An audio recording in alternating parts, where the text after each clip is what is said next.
Very cheerful. Good morning, students. Today we will continue with our chapter Constitution Why and How. We have discussed why Constitution has been required. What was the need of a Constitution? Because that time there was a need for basic rules to allow minimal coordination among the members of the society.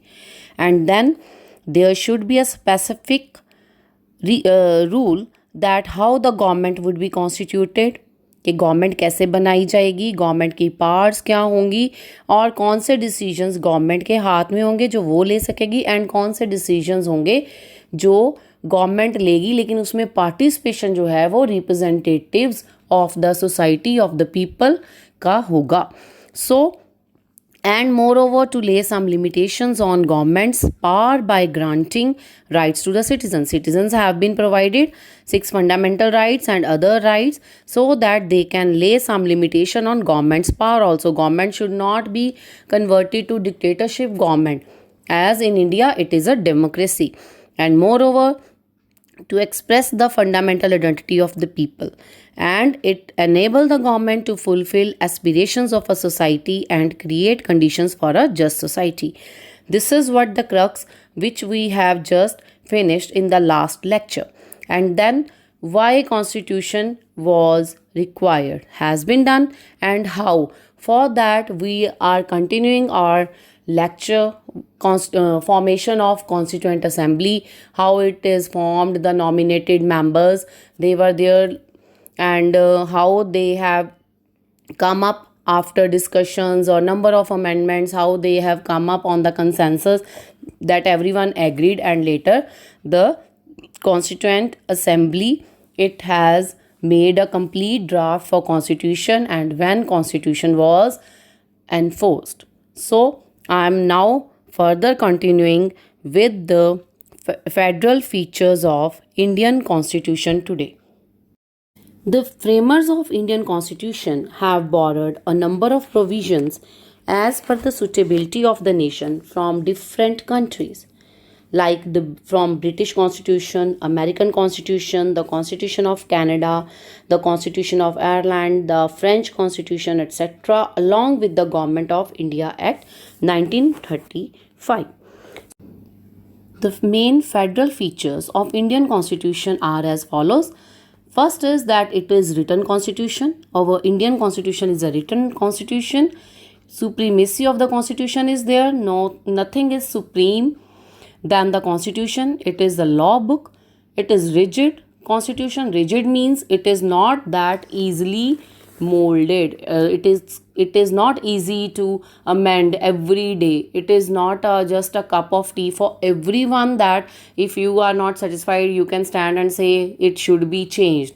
It is nothing like that. There is a proper procedure for amendments which is to be followed only if that is agreed upon by everyone as per the procedure to amend the constitution. Only then a particular law will be amended or a new law is formed.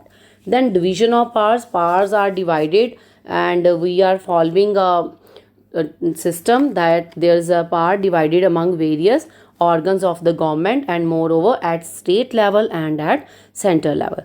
Then independent judiciary. This is very important point. Like Indian judiciary is independent. It cannot be influenced by legislature or by executive. Independence of judiciary means it is not being under the influence of any of the other two organs.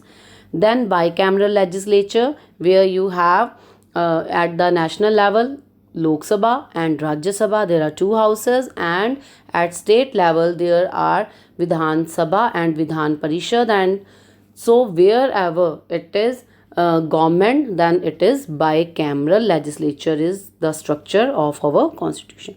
Then dual government polity, like government you will find at state level also and at national level. State level there is head of the government is chief minister, CM, and at national level head of the government is prime minister. Then another key features of Indian Constitution, these are general key features, like number one, it is lengthiest constitution in the world. This is something to be noted down, that our Indian constitution is lengthiest in the world. And with this particular word, lengthiest constitution in the world, you have your next topic in the chapter, the next second topic, that is constitution as living document, that will revolve around this particular word, that how it is lengthiest, and then what makes it as a living document. Living, you understand, means something which grows, keep on growing, and we will have a discussion of the particular topic in our constitution as living document, the next coming topic. Then parliamentary form of government, like we have president and we have prime minister also. So parliament is there, parliamentary form of government in India, it is the main basic feature. Then unique blend of rigidity and flexibility. We have done this word rigid constitution as a federal feature, but it is a unique blend of rigidity and flexibility. You might have observed certain laws have been made, new laws are coming up, or somewhere some amendments have been made.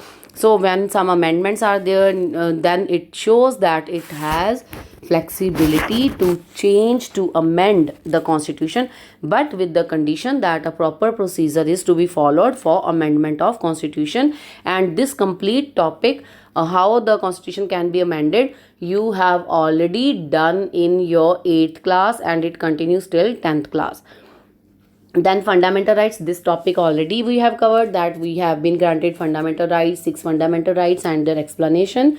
Another is, last but not the least, directive principles of state policy. This topic is also covered in your previous chapter, complete elaborated topic, and the notes will be provided for this particular question. And then a federation with strong centralizing tendency, means there is a strong central federation, means the government is having a control on the whole nation as a central government also, and that is what state governments, they are answerable to the central government. And adult suffrage, you already know that you have been given universal adult franchise. Under this, a person who is 18 years or above age, they can right to vote, they have right to vote, and they can exercise their political right. So that was all for key features of Indian Constitution today. Hope you understood the topic which is being discussed today, and doubts will be clear on online session, and related questions for this topic which I have discussed today will also be posted in your classroom, so that you will be able to do and understand side by side the most important questions of the particular topic which is being discussed. So have a nice day and feel happy and stay blessed, and please cover your work side by side, and so that you should not have piling up of work later on. Have a good